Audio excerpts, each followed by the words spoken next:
Hello students, mathematics की next class की में हम चलेंगे। हम प्रश्नावली 2 की तरफ थे और प्रश्नावली 2 में आपने प्रश्नों को देखा था और कुछ प्रश्न शेष बच गए हैं। उस प्रश्नों की तरफ हम चलते हैं। उनमें से हमारा अगला प्रश्न है,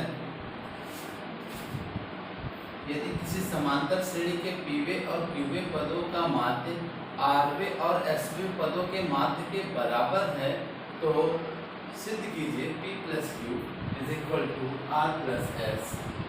मान लेंगे, माना कि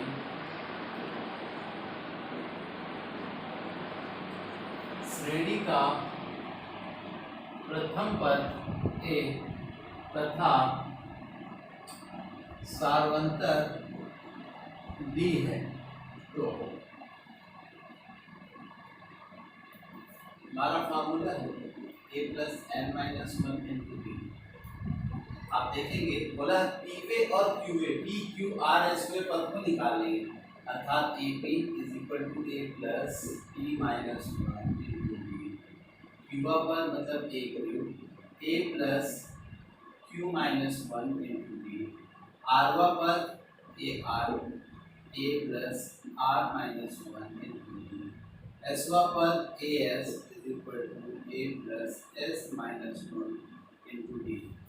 कहा है प्रश्नानुसार कि पीवे और क्यूवे पदों का मान, दो पद रहते हैं तो उनको दो को जोड़ के तो सिद्धांत जैसे ए प्लस डी बाई टू हम करते थे, और आरवे और एसवे पदों के माध्य आपस में क्या है, बराबर है।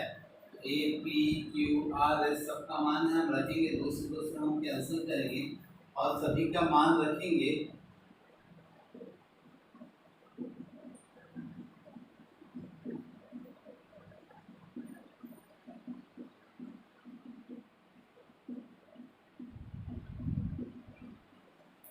देखेंगे ए से ए कैंसिल हुआ, फिर ए से ये वाला ए कैंसिल हुआ, दोनों में देखें डी कॉमन है, हमने डी को कॉमन निकाला और पाया p minus one plus Q minus one is equal to R minus one plus S minus one, और डी इसमें भी कॉमन है। डी डी गुणांक में था इसलिए कट गया और बचा p plus Q minus two, क्योंकि माइनस वन जुड़ जा रहा है, और r प्लस एस माइनस दो, क्योंकि माइनस वन जुड़ रहा है।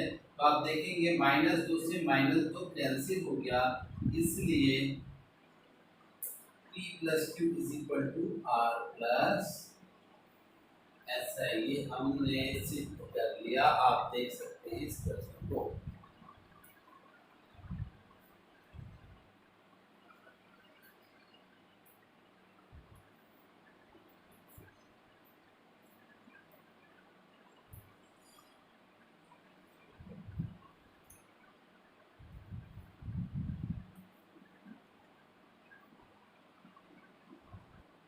अगले प्रश्न की ओर चलेंगे हम देखेंगे हमारा अगला प्रश्न कहता है 7 और 49 के बीच n समांतर माध्य है, यदि चौथे माध्य पद और n-2वें माध्य पद का अनुपात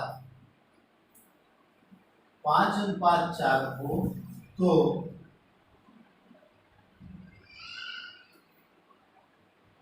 n का मान ज्ञात कीजिए। आप देखेंगे पुस्तक में जो 7 और 49 के बीच n समांतर माध्य है, यदि पांचवें और n-1 माध्य पद का अनुपात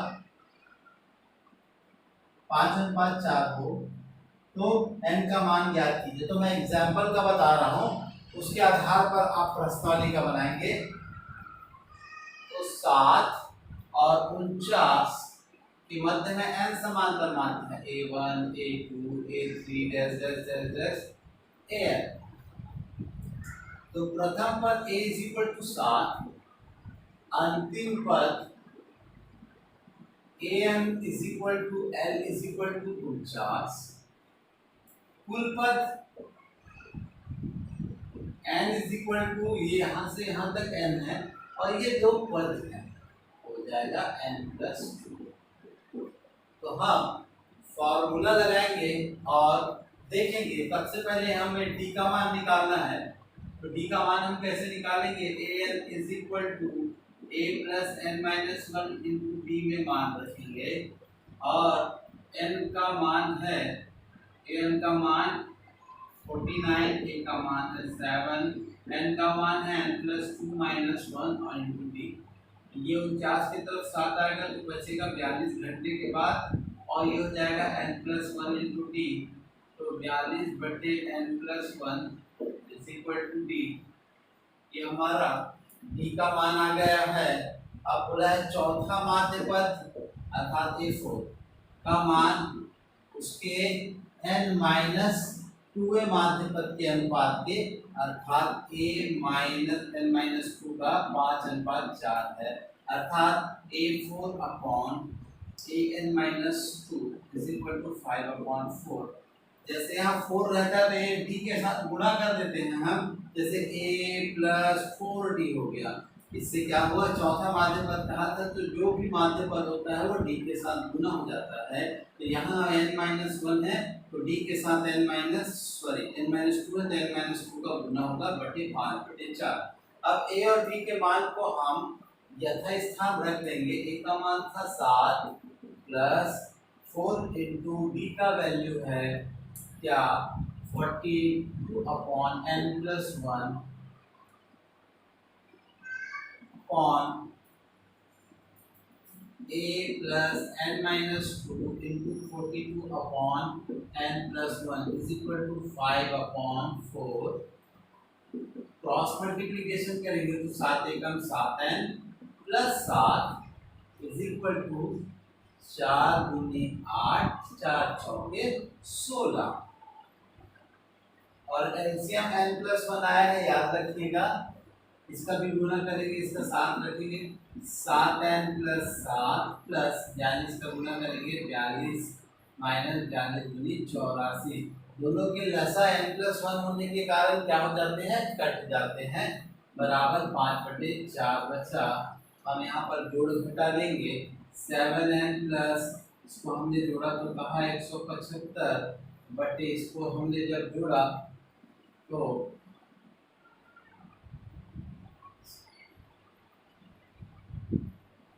जोड़ा तो पाया 42 में 7 जब हम जोड़ेंगे तो 49 हो जाएगा और यहाँ पर जब हम घटाएंगे तो 77 हो जाएगा इज इक्वल टू 5/4। सीरियल गुना कर देंगे 7 चौक 28 प्लस 4 पंचे 20 का शून्य हासिल कर दो, 7 चौक 28 हासिल कर शून्य हो जाएगा 3 आ जाएगा और 7 4 एकम 4 700 हो जाएगा। उसी प्रकार इस तरफ से गुना करेंगे तो क्या होगा 245 एंड माइनस 7 पंचे 5 तो 385। सब एन को एक तरफ लाएंगे और संख्या को दूसरी तरफ ले जाएंगे तो 700 की तरफ 385 आया और 245 n की तरफ 28 n आया तो ये हो गया 1085 और ये हो गया 217 n। 1085 बटे 217 इज इक्वल टू n। तो ये 5 बार में कटता है इसलिए क्या आ रहा है n इज इक्वल टू 5। तो आप देख सकते हैं इस प्रकार के वाम माध्य पद बोलेगा तो आपको चौथा पांचवा ऐसा कहेगा, केवल वा पद कहेगा तो ये फॉर्मूला लगाना पड़ेगा वा पद का, और माध्य पद कहेगा तो इस प्रकार से लगाना पड़ेगा। तो इन दोनों में आप डिफरेंस थोड़ा सा देखेंगे और उसके बाद ही बनाएंगे। तो ये रहा हमारा प्रश्नावली का अंतिम सवाल। ये था प्रश्नावली 2 का अंतिम सवाल के संबंधित उदाहरण।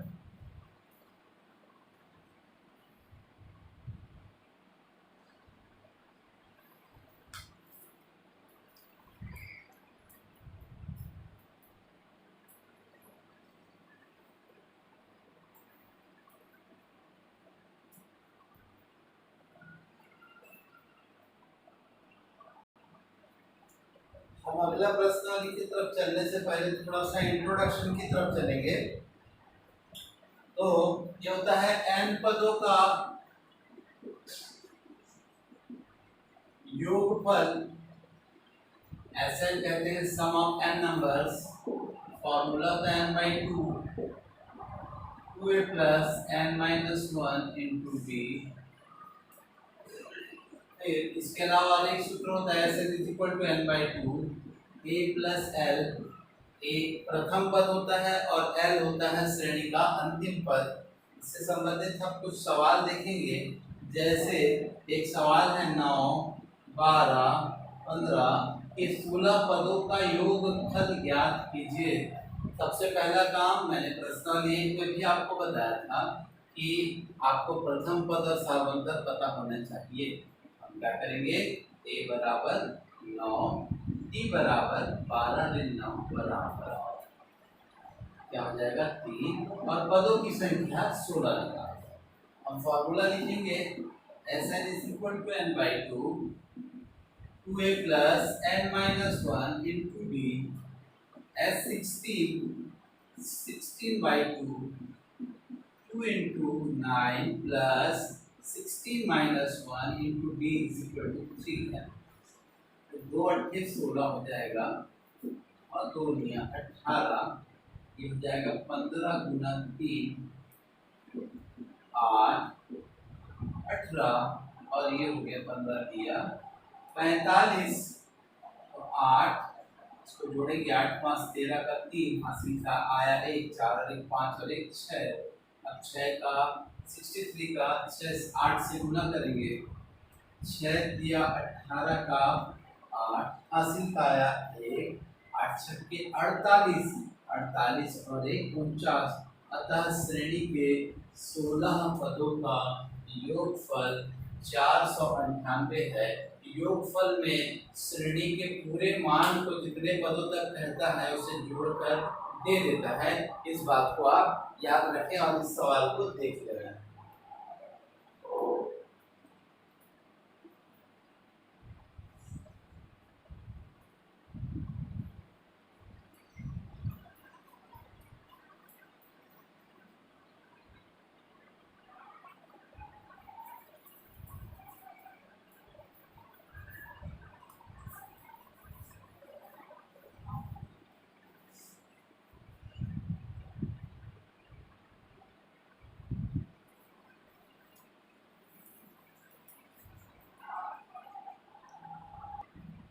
नेक्स्ट प्रश्न की तरफ चलेंगे। 1/15 1/12 1/10 11 पदों का योगफल ज्ञात कीजिए। तो a is equal to 1/15 d बराबर दूसरा पद माइनस पहला पद। आप देखेंगे इसका एलसीएम लेना पड़ेगा। तो सबसे पहले इसका एलसीएम आएगा 60 क्योंकि दोनों 60 के पहाड़े में आते हैं। तो 12 पंचे 60 और 12 15 चौक 60 ये आया 1/60 आएगा और n का मान कितना है 11। फॉर्मूला है हमारे पास Sn is equal to n/2 2a plus n minus 1 into d। Sn is equal to तो s 11 हो जाएगा 11/2 2 इंटू या 2/15 कह दूं प्लस n का मान 11 था 11 में 1 गया 10/60। आप देखेंगे एलसीएम लेके हम 11/2 60 आएगा 15 चौक 4 बार आया 4 से 2 का गुना होगा 8 प्लस 60 का 60 का है 10 आया पूरा हुआ 11/2 यार 18/60 होगा। और ये हम काट सकते हैं तो 9 बार काट सकते हैं हम। और यहाँ पर क्या हो जाएगा हम गुना कर सकते हैं या 3 दिया और 3 दूनी शून्य के साथ काट सकते हैं। और यहाँ पर हो जाएगा 11 तिया 35/20। अतः 11वें पद का मान कितना हो जाएगा 11 तिया 33/20। ये होता है 11 पदों का योगफल। ये मैंने भिन्न वाला सवाल भी आपको बताया है। इसी प्रकार से आप कुछ सवाल इस पे दिए हुए हैं, उन सवालों को हल करें जिससे आपको समझ में आएगा n पदों का योगफल का सवाल। एक सवाल और चलता हूँ मैं, जो हमें चर रूपी सवाल है, उस सवाल की ओर चलूंगा।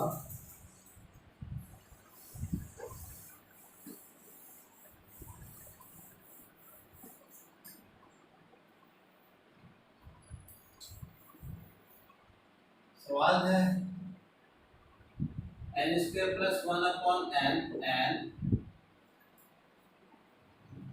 स्क्वायर माइनस 1 अपॉन n के 20 पदों का योगफल ज्ञात कीजिए। सबसे पहले हम a बराबर n square plus 1 upon n और b बराबर n minus n square plus 1 upon n LCM लेंगे। n होगा क्लियर पूरा किया n स्क्वायर, ये माइनस अंदर घुसेगा, n square minus 1 minus plus कर दिया तो ऋण 1/n। हमें d का मान प्राप्त हुआ है और कुल पदों की संख्या n इज इक्वल टू 20 है, याद रखिएगा। हमारा फॉर्मूला है Sn is equal to n by 2 2a plus n minus 1 into d S20 is equal to 20 upon 2 और एक की वैल्यू है n स्क्वायर प्लस 1, तो यहाँ 2 into n square plus 1 upon n plus n का मान 16 20 है, 20 में गया 19 और d का मान है 1/n, क्योंकि माइनस है तो यहाँ पर क्या हो जाएगा माइनस 1/n हो जाएगा। इसलिए S20 इज इक्वल टू घटा तो 10 बार आया और यहाँ गया 2n square plus 2 upon n minus 19/n। S20 is equal to 10, हम लासा लेंगे 2n स्क्वायर प्लस 2 माइनस 19। अब हम क्या करेंगे S20 is equal to 10 into 2n square, 2 को धन 19 में घटाएंगे तो 17/n, ये होता है 20 पदों के योगफल का मान। तो प्यारे बच्चों, हम आज इतना ही करेंगे। आप ऐसे ही सवालों को अपने तरीके से हल करिएगा और हल करके अपनी कॉपी में नोट करिएगा। मैंने बताया जितनी वैरायटियां मैंने बताई है उसी वैरायटी के प्रश्न को आप बनाइएगा और आगे बढ़ते जाइएगा और मेहनत करते जाइएगा। तो आज के लिए इतना ही करते हैं, तब तक के लिए धन्यवाद।